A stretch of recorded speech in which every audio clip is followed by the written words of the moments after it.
Листата на ДПМН е листа за блокада, откажување и враќање назад, истакнаа на пресот СДСМ. Тие што го блокира европскиот пат на државата, тие што спроведуваа активна блокада на собранието, се повторно на изборната листа на ДПМН.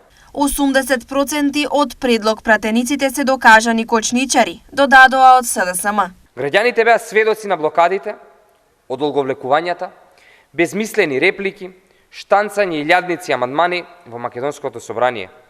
Не се закажуваа седници и не ставаа на дневен ред клучни закони во парламентарните комисии предводени од опозицијата. Од СДСМ исто така потенцираа дека со ДПМН нема простор за движење напред, напротив само враќање во минатото. Се потврди, изборот пред граѓаните на престојните избори е помеѓу надеж и просперитет на европска иднина со СДСМ и безнадежност враќање 10 години наназад во изолација со ДПМН.